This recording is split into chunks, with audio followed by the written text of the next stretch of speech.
All right, now for the last lecture in Unit 7, and the topic's going to be health psychology, which is just about how our psychology influences our physical health, so that those two things are actually interconnected. Our mental health has an effect on our physical health.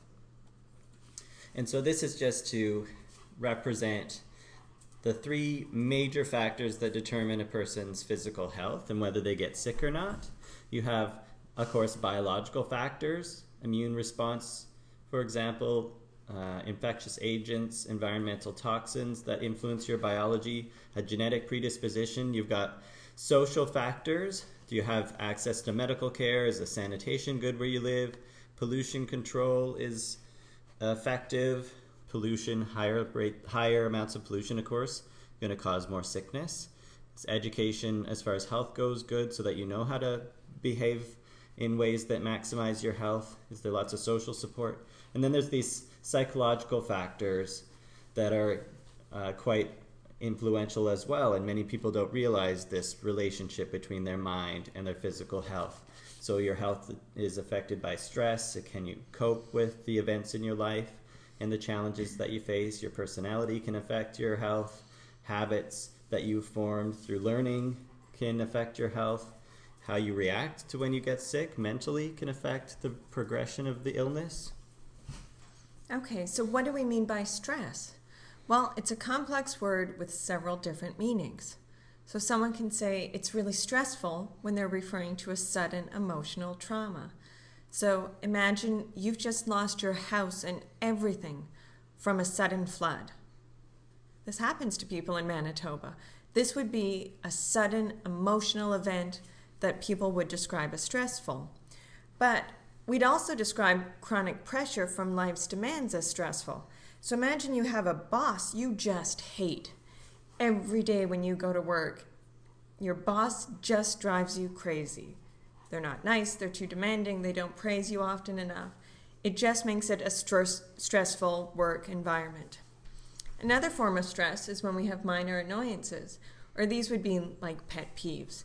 So if you're stuck in a traffic jam, that would be like a pet peeve, okay, a minor annoyance. Having to wait to get a cup of coffee in the morning when there's a long lineup at your favorite coffee place, that would be a minor annoyance.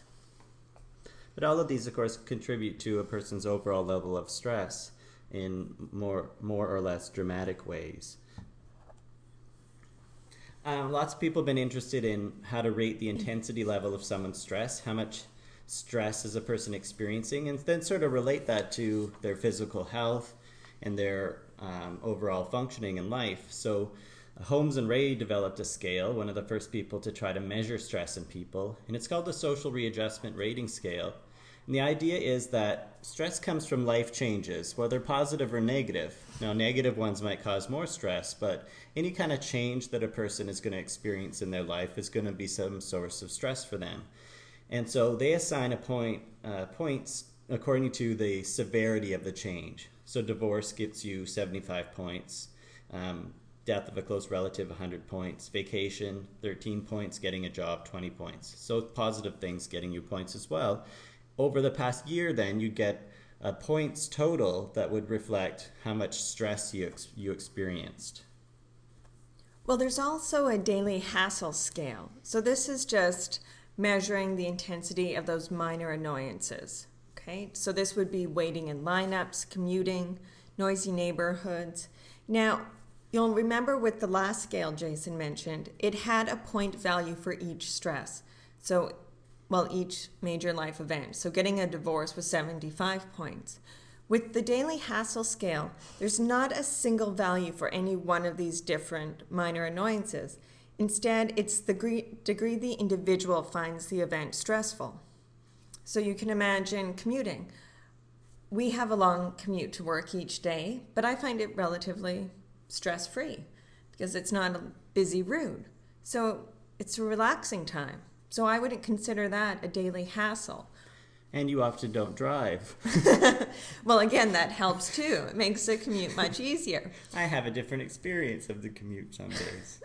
So yes, for Jason, the exact same commute would be a much more stressful event. So he might rate it higher on the daily hassle scale than what I would rate it.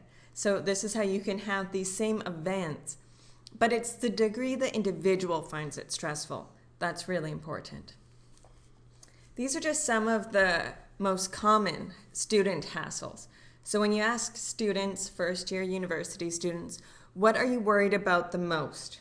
These are the top 5 answers. 77% are concerned about the future. 73% are concerned about their lack of sleep. 71% worry about wasting time. 71% also worry about secondhand smoke. And only 70% are concerned about their physical appearance. Only? Well, I'm surprised that they'd be more concerned about wasting time. Yeah. Maybe it should be number 1, you're saying? No. All right. Okay, well, these hassles, although they might not, each one of them might not be extremely stressful. It's not like dealing with the death of a loved one or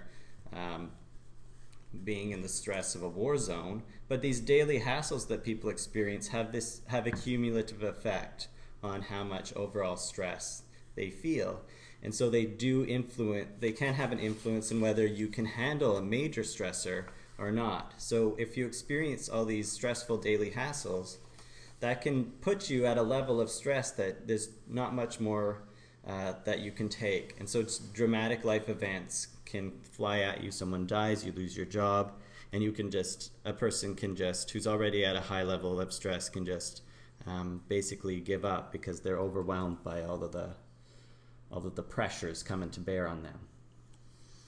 So this is some pretty clear evidence that stress will influence physical illness. So in this research, there were 2 different groups of mice that were carrying a virus related to breast cancer. Now, one group of the mice were put in a really stressful, noisy environment. The other group was put in a comfortable, relaxed environment. So now the environment is different. One's stressful, one's not stressful, but they both have the same virus related to breast cancer. Well, in that stressful environment, 92% of the rats developed tumors. In the comfortable environment, only 7% developed the tumors. So you can see the amount of stress you experience can influence this predisposition to develop an illness. Okay, so there's a number of stressors that have been associated clearly with physical illness. If a person is in a state, an environment where there's constant noise, that's been related to more frequency of heart problems, greater irritability, greater likelihood to report fatigue. Also associated with learning problems and distractibility in children. So just being raised in an environment that's constantly noisy can impair your ability to learn in school as a child. Loss of a loved one by divorce or death can expect 2 years after the death of a spouse. Men are particularly more susceptible to illness and to die themselves. And this incidentally doesn't seem to be true of women. Women seem to bounce back much more quickly after the spouse dies, interestingly enough. Divorce increases rates of heart disease, though, for either gender, and pneumonia. Ammonia I've got written there. It's actually pneumonia.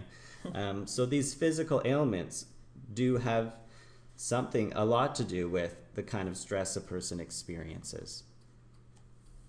So another relationship between stress and physical illness is job stress. So the more stress you report that's job-related, this is associated with getting certain types of cancer and getting colds. So if you're really stressed at work, you're more likely to develop a cold than someone who's not stressed at work. And another stressor associated with physical illness is poverty and lower social status. So lower socioeconomic status has been shown to make people more susceptible to almost every disease. So it could be that if you have less, then you have to live with less, which can make your environment less healthy. And you're also more likely to be exposed to other environmental stressors, like lots of noise or a chaotic environment. So all of these factors can contribute to physical illness. More financial worries, stuff like that. Culture shock can have a big effect on a person's physical health. If they move from one culture, the culture they were raised in, and try to function in a completely other culture, will undergo some period of just confusion about the differences in the social rules, the differences in just the language maybe would be a dramatic change. So it turns out that immigrating to a different culture can be quite a stressful adjustment and can lead to physical symptoms as well.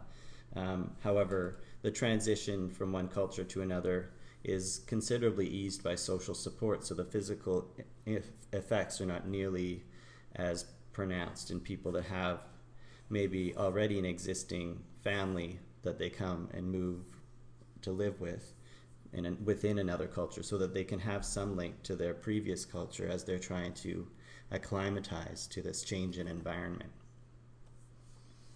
Okay, well, why does stress lead to illness in some people, but not others? Well, according to Hans Selye, okay, it's that when you have these life stressors, they upset the body's equilibrium.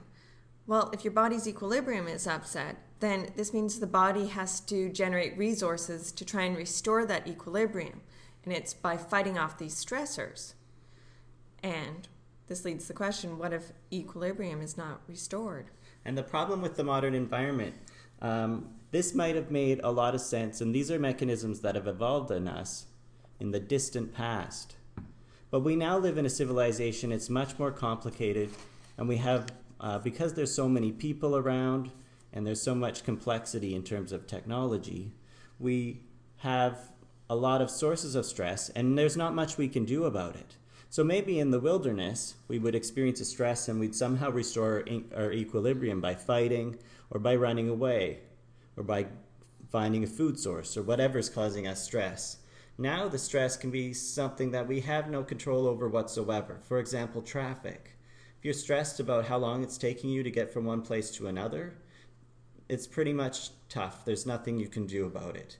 And so this sense of this disruption of equilibrium that gets occurred just by living in a modern environment can put people in a perpetual state of disequilibrium. They can be in a constant state of stress, never being able to resolve it, because they don't have any control over the source of that stress. You work at a job, you have to do what you're told. If that's stressful for you, you kind of just have to suck it up and live with it, because there's not much you can do to make to improve your situation. So this is, according to Hans Selye, this is the source of danger as far as the effect of psychology on physical health. This constant state of stress over a long period of time will come to threaten a person's physical health. So you can just show that these are death rates per 100,000 of the population across time, across the decades from 1900 to 2000. And what you should notice is that across this time period, a lot of contagious type diseases in 1900 were the major concern for our population in terms of the kind of thing that causes death. Well, these kind of infectious diseases like pneumonia and influenza, their effect on us and the likelihood of dying from one of these diseases has dropped dramatically between 1900 and 2000. The kinds of diseases that have gone up in importance as major causes of death in our populations in countries like Canada or the United States are things that are related quite directly to stress. So the likelihood of getting cancer has been known to be related to the amount of stress you experience. Heart disease, known to be related to stress. Strokes, which is really just another form of heart disease in that it's the circulatory system, it's blockages in your arteries that actually cause brain tissue to die, and that's what causes a stroke. So that all of these stress-related diseases are becoming most critical as far as causes of death in our society.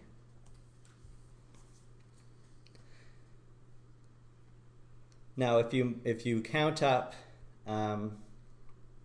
the correlation of these measures of pressure and life change, those two inventories that we talked about that measure the amount of stress that a person's experiencing, you can correlate that with the number of with the health outcomes for people, in a correlation of in this case mental health symptoms, mental disordered symptoms, as a function of how much pressure a person experiences. The correlation is at 0.6. So there is a strong relationship between the amount of daily pressures a person experiences and their mental health, their likelihood of having mentally dysfunctional symptoms and psychological problems. And there's also a decent correlation of that with that life change measure of stress. Okay, so this is just a flowchart that indicates how a person responds to stress. So you can consider an upcoming event that's going to be stressful. So all of this is by way of explaining how come there's this relationship between illness and psychologically generated stress. So potentially stressful objective events like a major exam or a big date, you're having trouble with your boss, there's a financial setback, that's going to result in a cognitive appraisal by you. You're going to reflect on the sources of these stress. You're going to alter your perception of the stress, and that's going to be determined by how familiar you are with the event, how controllable it is, its predictability, and that's going to determine the response that occurs. So a person can have stress, but it wouldn't have any very long-term effect on them if it's a stressor that they're familiar with and they know that they can handle and that they can deal with it and get control over that situation. If you have a big exam but you do well on exams, you'll be able to resolve that stress. It won't be nearly as threatening to your health because you'll prepare for it, you'll do well on the exam, and then the source of that stress will go away. But so it's how you cognitively appraise the nature of stress that determines your response. And the response comes in three categories. The emotional response is the emotion that you feel as a result of the source of stress. Anger, is it fear? Is it confidence? Maybe you think you can handle it. The physiological response would be how your body's responding, how much arousal it's producing from messages from the brain and release of hormones, changes in your brain chemistry as a result of the stress. And then of course there's behavioral responses, coping to the stress. You might maladaptive behaviors like lashing out at others when you're under stress and blaming yourself for some situation you're in which would make you feel guilt. So these behavioral responses can also have an effect on the emotional responses as well. What do you do in response to the stress? What are the actual behaviors you engage in? So all of this stress has been important in the workplace because it ultimately can lead to people burning out and being unable to function within their job. And so you get a number of stress-related causes of burnout. You're working too much. There's not much social support for you. You sort of feel isolated and lonely. You feel like you're not really in control of your environment. All of the things you do are because some boss is telling you what to do and you don't think that you have any say. You're not really getting recognized for the good work you do, and there's no particular reward for you in the workplace. So that's going to make you feel exhausted. It's going to make you have a bad attitude about people and about your life, and it's going to make you feel like you're not very good at things. And that's what they mean. But when they say lowered self-efficacy, you think that you're not very good and effective as a person. And so then there's a number of, and this is where the relationship between the psychology and the physical health comes in, because consequences of burnout, you're going to be more physically ill, more likely. You're likely not going to go to work very much, and that's something that companies are very interested in, avoiding people not being willing to come into work because of this burnout. People are going to be less committed to the job, obviously, and they're not going to be as productive at work. So these sources of stress have multi-consequences for a person's behavior and how effective they can be in their life, and also these physical consequences as well. So a major concern for society to think about ways for us to all gain control over our high levels of stress. It makes us less effective people, it makes us less friendly to be around, and it makes us sicker. Okay, so what's the body's response to stress? And this is the general adaptation syndrome that we're going to go through. The first is the alarm phase, and this is when the body mobilizes to meet that immediate threat, and this is through arousal responses. So remember the sympathetic division of the autonomic nervous system? Well, this is what kicks in here, that fight or flight. Then we have the resistance phase, and this is when your body's alarm is maintained in an effort to resist the stressor. Now, maintaining this state makes the body more susceptible to other stressors. So imagine you're fighting off the flu. You might have had this experience. You just feel more irritable in general when you're sick, okay? Because your body's busy, it's trying to fight off that stressor, and by doing that, it makes you less able to fight off other stressors. Now, usually the body wins and the stressor is eliminated. However, as I mentioned before, a lot about the modern environment and the situations we find ourselves in the modern world don't allow us to resolve the source of our stress. And that's what Hans Selye was talking about, that we have these stress responses, arousal, fight or flight responses in order to deal with the stressful events, to rally our resources to handle the stressful events. So that's what knocks us off equilibrium, these processes that get us ready to fight or run away. But if we can't do anything about the stress, we're stuck in that state of disequilibrium. Okay?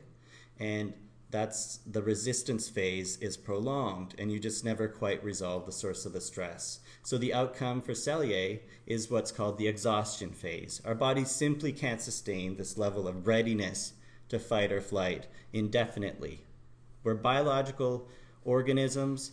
We can maintain a high level of alertness for a certain amount of time and a high level of tension in preparing for a fight for a certain amount of time, but ultimately we're going to get exhausted and we're going to burn out, and that's that's what happens with people in the workplace when they experience that burnout that I was talking about. So this is when the body's energy is consumed. It just doesn't have any more to give to maintain the state of tension. And as a result, the whole rest of your body is vulnerable to threats. You'll be more tired and weaker, but you'll also be more vulnerable to physical problems and illness. Because once your body is depleted in terms of its energy levels, it doesn't have as much immunity to illness. So no resources left to fight off threats to physical health. The energy that you need for immune system responses to bacteria and viruses are depleted, and you'll more likely get sick. Okay, well, there's a bidirectional relationship between negative emotions and health. So if just being ill can cause negative emotions. So if someone is terminally ill, this can lead to depression. If someone has chronic pain, this can cause irritability. But negative emotions can also impair your health. So if you have negative emotions, it can slow down your recovery from an illness or an injury. Okay, so trying to be optimistic about your chances of recovery and that you're going to be better soon, that's better for you. And you will be better quicker than if you lie in bed depressed about how sick you are. So this is beyond stress now. We're talking about the emotional experiences that we have that are separate from these daily hassles and these traumatic experiences that might occur. Emotions, as Lana was saying, can have an effect on how fast you get better when you get ill.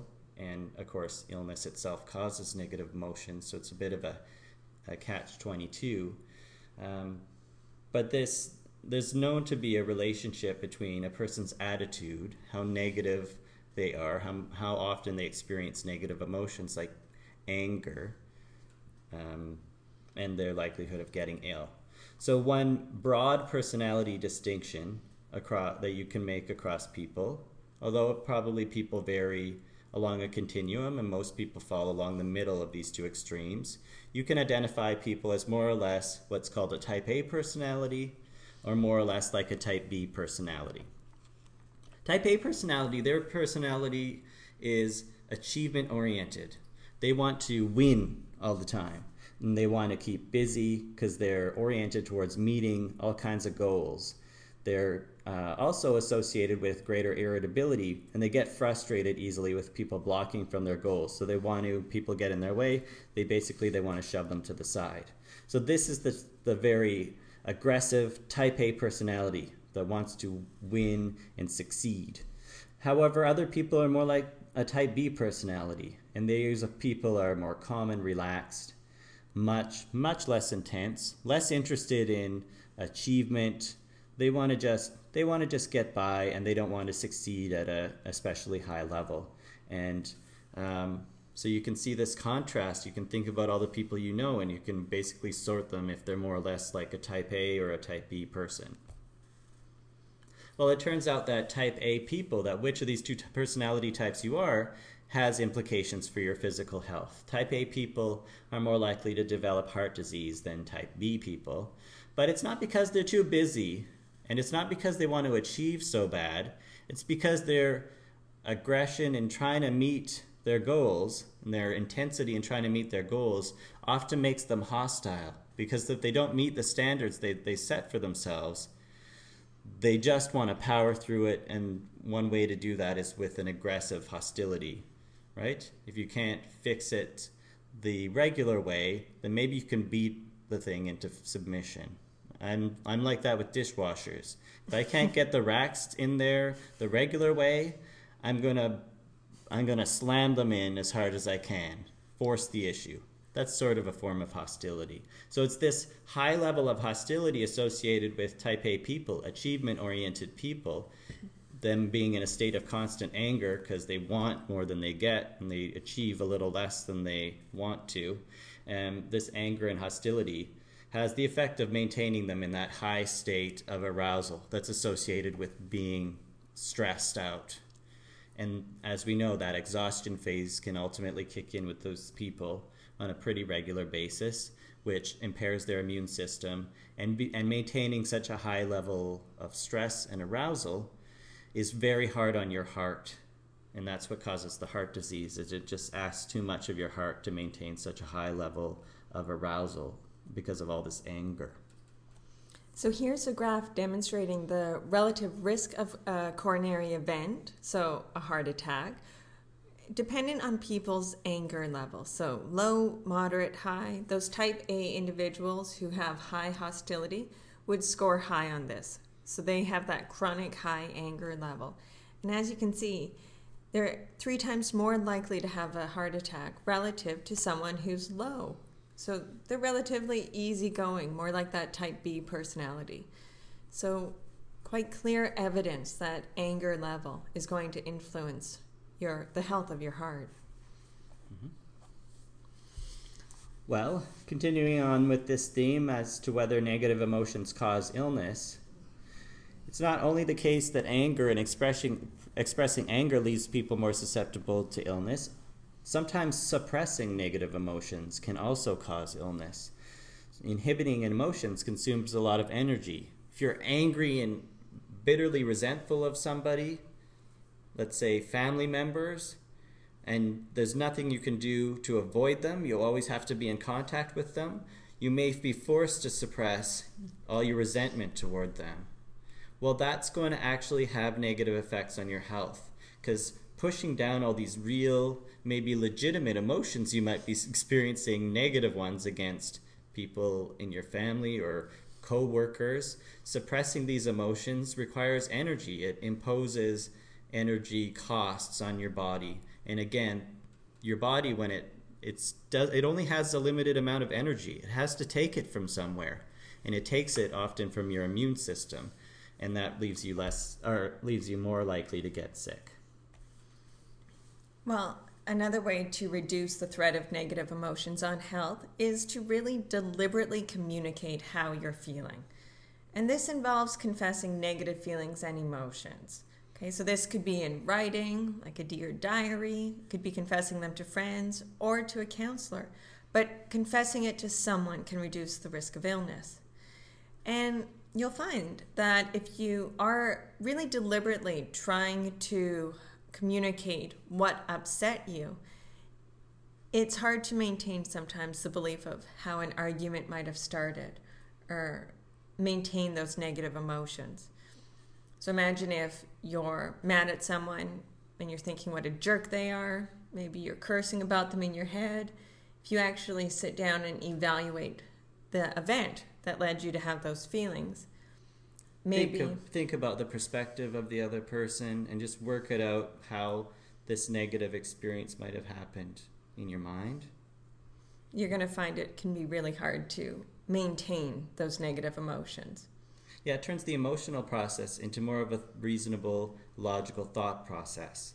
And it helps you cool off. So the negative emotion in that case just dissipates rather than sitting there deep Festering. down, growing and doing damage to your heart and your immune system. Well, it turns out that another way to reduce the effects of negative emotion on health is to forgive past wrongs. Surprisingly enough, forgiveness does improve people's health and their emotional well-being, even for the most horrendous of events. I remember watching a documentary not too long ago of these folks in Cambodia who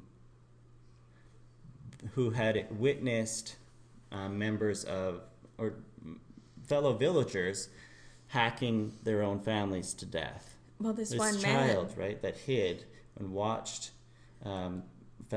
his fellow villagers hack his mother and father and they killed siblings his to family, death. and he ended up going to Canada afterwards.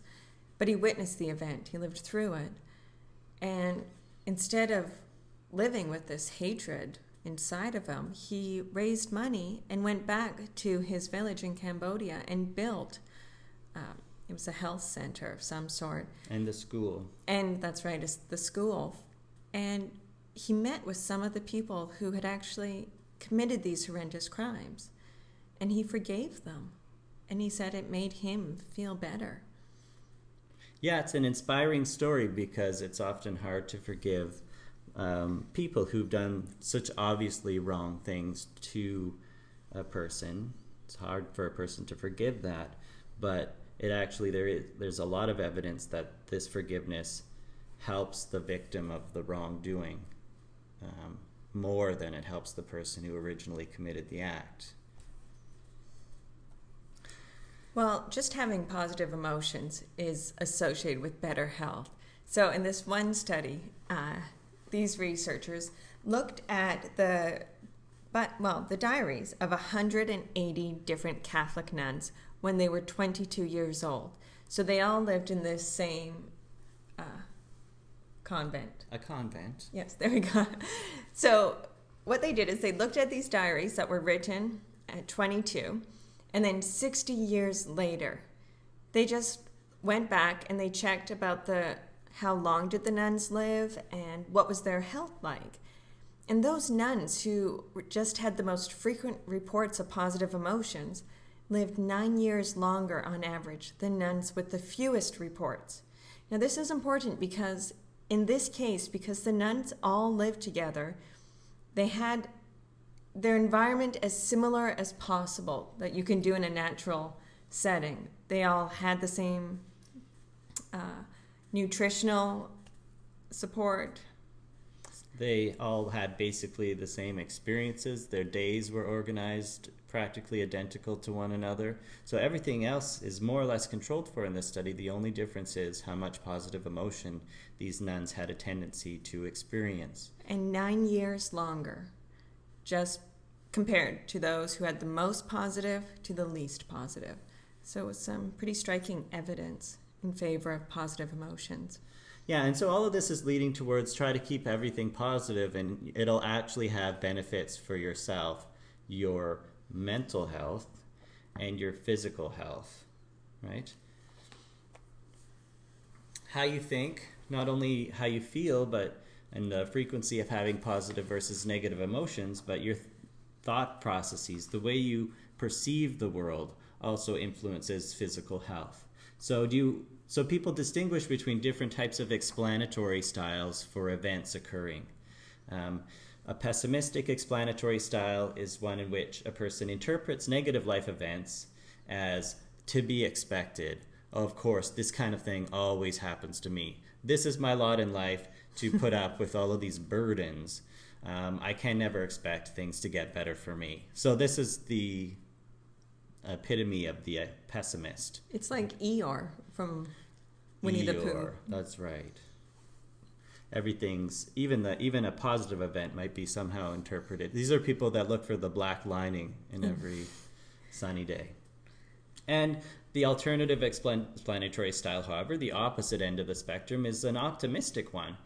When bad things happen, well, shit does sometimes happen, and I'm sure a person with this style is sure that, well, everything will turn out okay in the end, and they don't think that every negative event that occurs to them is part of some broader pattern, the universe picking on them, or evidence of life's endless string of disappointments. The optimist just sees it as one negative thing that happened, and then they're moving on and expecting to have more positive experiences in the future.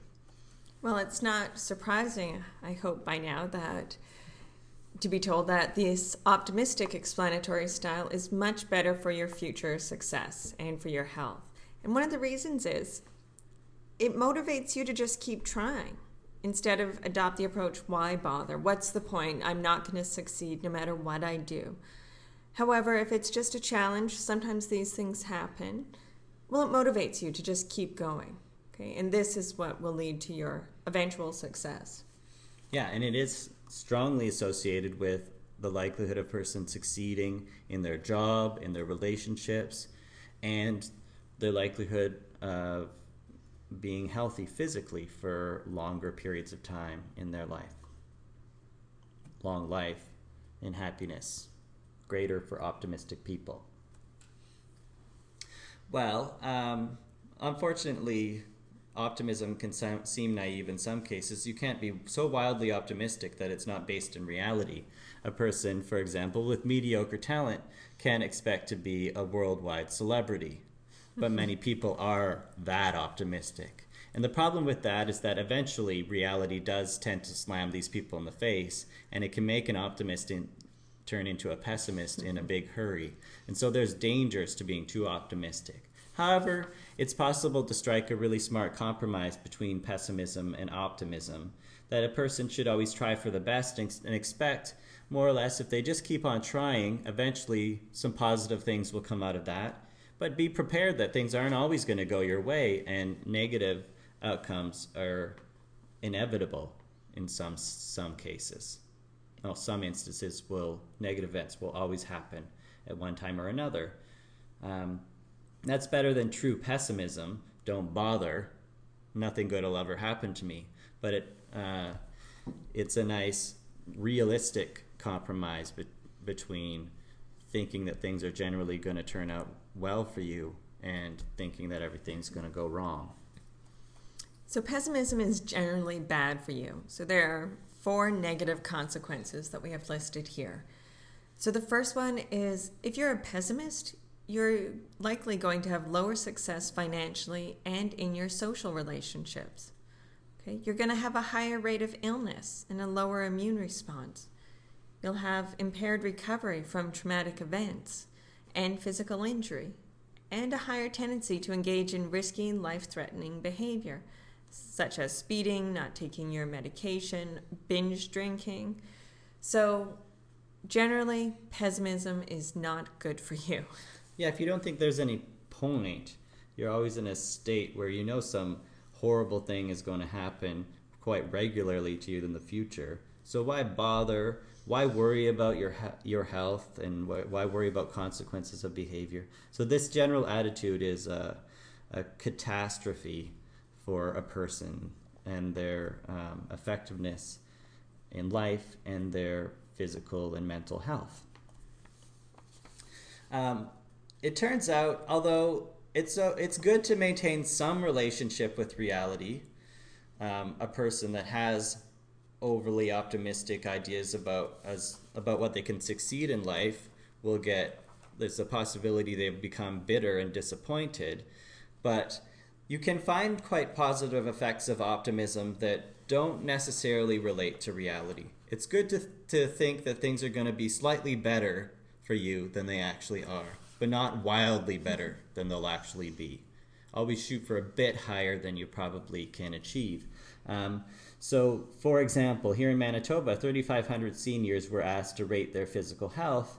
Regardless of their actual health, people who rated themselves as healthy were more likely to be alive 7 years later. That is, completely independent of how truly healthy these people were. So you had people that were actually in quite poor health saying, I'm as healthy as a horse.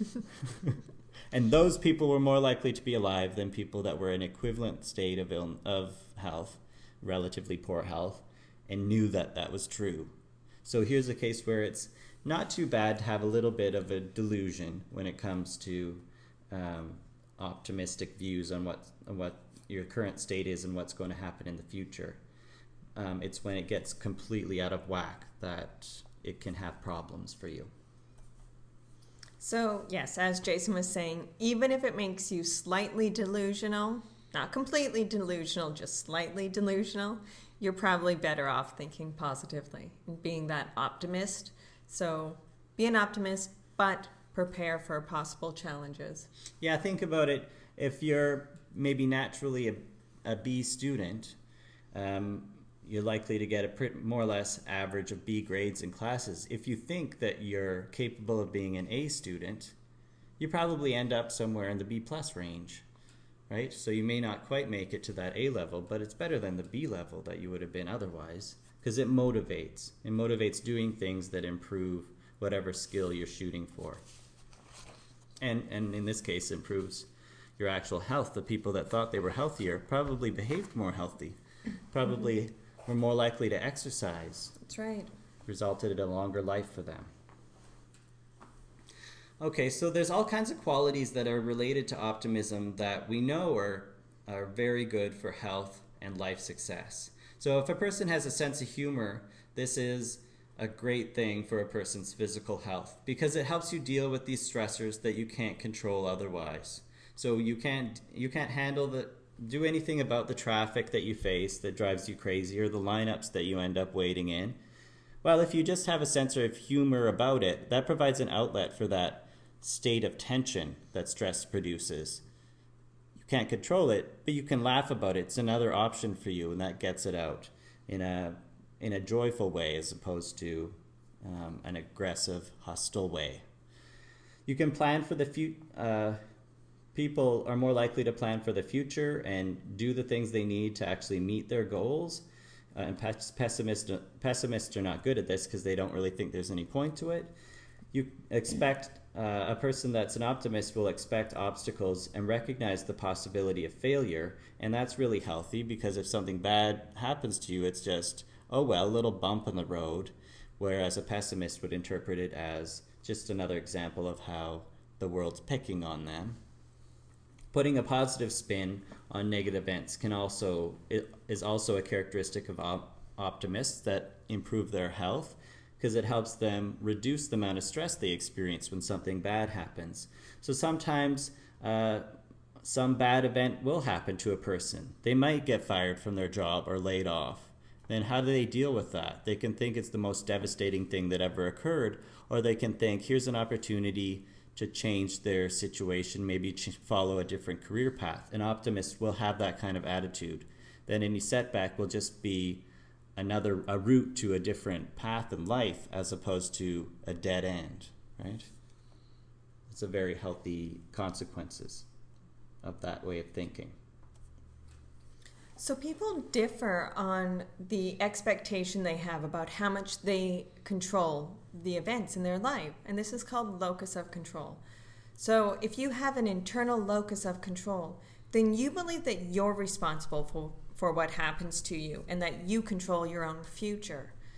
In a way, you can think of this as being related to an optimist because they think someone who is at least hoping for the best, preparing for the best, and preparing for the worst at the same time, that they know it's their own effort that makes a difference. They can keep working on something, okay? Keep trying, yeah. Whereas if you have an external locus of control, these people believe their lives are controlled by external forces. Okay, this could be luck, the actions of other people. They might say, I didn't get that job because my boss hates me. When in fact, maybe they didn't get the job because they didn't do their work well. Okay, it could be performance related, but they don't think their actions are influencing their life. Instead, it's others that are controlling their destiny. So you can actually measure this tendency to think that events that occur to you are more or less within your control versus think that other external forces are controlling the things that happen to you, and measure whether you have that internal versus that external locus of control. People that have a high internal locus of control are less susceptible to illness. They treat stressful events or obstacles to one's goals as challenges rather than as tragedies. So they think of everything as an opportunity to affect and improve their situation. They feel like they're in control of their destiny, so that anything that happens they feel is something that they can accommodate and then they can somehow work with in turn to their advantage, right? They feel like they have power over their state and their future. And these people are better able to deal with pain and recovery from emotional trauma, illness, or physical injury. They feel like they're the ones in control of their fate, which gives you a lot of motivation to, if something like an illness or a physical injury happens, they know that they're capable of meeting that challenge, as opposed to having the sense that nothing they do will really have an impact on their life. And whether people feel like they have control over their daily activities makes a difference. So when people are given more control over their daily activities, they're more resistant to illness, and they're more energetic and effective at accomplishing their goals. So these are positive outcomes. So these people are also likely to live longer. The more control they have, the longer they live. So you might think if you get older, have a hobby, have control over what you do on a day-to-day basis. Now, you should be aware of astrological predictions, okay? If this is something like luck, telling you that what your fate is going to be. In one study in North America, they divided up Chinese participants as those who were born in an unlucky year versus those who weren't. And then they just looked at how long they lived on average. And it turned out that Chinese individuals born in an unlucky year died 1 to 5 years earlier on average than those born in a lucky year. Having a strong belief that I'm born in an unlucky year, my fate is determined. Now that can't have anything to do with the astrological prediction itself. It had to do with people's belief in it. Yes, it was their belief that it was an external locus of control. They no longer have control over their life. Instead, the fates had spoken. They have an unlucky year, and it has consequences. Yeah, and one other study that I know about has to do with older people. One of the problems with getting older is you feel like you're losing control over what happens to you. You're weaker because your physical health might be failing. You can't see as well, you can't hear as well. So you do start to feel like you're losing control over what happens to you. So things that are known to give people a greater sense of control over their environment also have big effects on how long these older people live. For example, if an older person is taking care of a plant or a pet, they're more likely to live longer than somebody who doesn't have to take care of something like even a plant or a garden or a dog. Just at least one thing in their life is something that they get to make decisions about and they get to have control over. So if you care about your seniors that are in your care, your grandparents, they're ailing, their aging years, if you care about them, consider that yes, they're which of course you do, and you should yes be concerned about their physical problems and challenges that they face, but also thinking of ways to give them a sense of the ability to feel like they're in control of their environment as well. That's essential for their health and their mental health, the physical and mental health. Okay, well, let's suppose some stressful event happens to you. How do you deal with that in the best possible way? Well, that topic falls under the heading of what's called coping. Everybody has stress in their life. Everybody's going to have bad things happen to them. How do they cope with it without falling apart completely, both mentally and physically? Well, there's all kinds of strategies that are known to be effective when you do experience a negative life event and a setback. How do you protect your emotional well-being? When something goes wrong, you can do relaxation techniques. Exercise is an exceptional thing to do after a stressful experience because it's a release for all that tension that the stress is causing. Also, problem-centered focusing rather than emotion-centered focusing on the problem, right? Rather than focusing on how all the emotions that are getting generated by the stressful event that you've experienced, focusing on the nature of the problem and the things that you'd need to do to improve your situation, that's the best way of coping. So rather than thinking it makes me so angry, what can I do to make things better?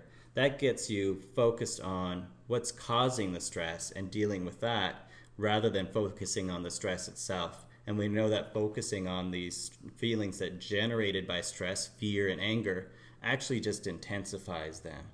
Whereas trying to deal with the cause is a much more efficient strategy. Okay, so how you interpret a negative event is going to determine whether or not you're going to maximize or minimize the harm it does. So again, it comes back to your interpretation, how thinking is going to influence your experience of the stress. Well, one thing you can do is minimize the harm. So reappraise the situation. They're not problems now, they're challenges and opportunities for developing new strategies. Learn from the experience. The whole idea, whatever doesn't kill us makes us stronger. So maybe you write a paper and you're really disappointed when you get it back and you didn't get the grade you wanted. Instead of seeing that as a failure or a problem, you can look at it as an opportunity to improve your writing abilities. You can see, where did I go wrong? Look at that and then learn from the mistakes you made so that the next time you write a paper, you're going to do a better job. It's meant to be a learning experience. And by doing this, it's not a failure. You didn't fail on the assignment. Instead, you learned from it and you're going to use that knowledge now to do better the next time. Okay, so that can minimize the harm from some of these negative events. Well, how you interpret negative events determines whether this topic that we're discussing, whether you maximize or minimize how much harm it causes to your physical and your mental health. You can reduce harm in a couple of other ways. A couple of good coping techniques are engage in some social comparison. So you failed in a test. Stressful, right? Well, you're not starving to death like some people in Africa. You're not in prison, right? Because of your political opinions. So there's all kinds of things that could be happening to you that aren't, and that are happening to people in the world that are much worse than the stuff that's happening to you. This is certainly a strategy that I've often used when I feel feeling sorry for myself. Real easy to feel better by considering what other people's situation is like. Always maintaining a sense of humor. Looking for the humor in things is an important way to cope with stress because it counteracts the anxiety. It allows for an outlet of the anxiety that your body likes. Your body experiences joy and laughter as healthy and comforting. And so you can turn all that negative feeling produced by the stressful event into some positive source of energy. That's why humor is such a very good thing for a person's mental and physical health. Some people, it's the only thing that keeps them sane. So coping is easier said than done. However, a number of people experience such traumatic event that you can't expect them to just deal with it with a sense of humor or by comparing themselves to some other person, because the event is so horrible that really they can't imagine somebody in a worse state than them. So a number of categories of this kind of stress, intensely traumatic experience, having some experience with a natural disaster like major earthquakes that kill thousands of people, like the one that occurred in Indonesia not too long ago. Physical attack, somebody gets assaulted physically or mugged on the street. An auto accident that leaves them injured. Witnessing somebody die or get assaulted, sexual molestation, and rape. These are the percentages of men and women reporting these different kinds of traumas. And so a certain percentage of people are experiencing events that they can't be expected to cope with very easily. And as a result of the severity of these types of events, many people will develop even psychological disorders, like in particular post-traumatic stress disorder, in which they constantly relive this horrible experience. They can't get it out of their mind, and it makes them a quite fearful people that find it almost impossible to function effectively. So the reason why I point this out is because I've listed a bunch of ways that a person as an individual can do to cope with the stress that occurs in their life. But if it's a severe incident like one of these, it's not going to be that simple, and very often people will require help from professionals. And so I just mention it to note that sometimes coping requires seeking help from experts, people that know ways of helping individuals overcome extremely traumatic experiences. Okay, so we'll leave it there. That's it for Unit 7. Wow, this course is just flying by now, you might be thinking. One more unit to go, and you'll be done with us.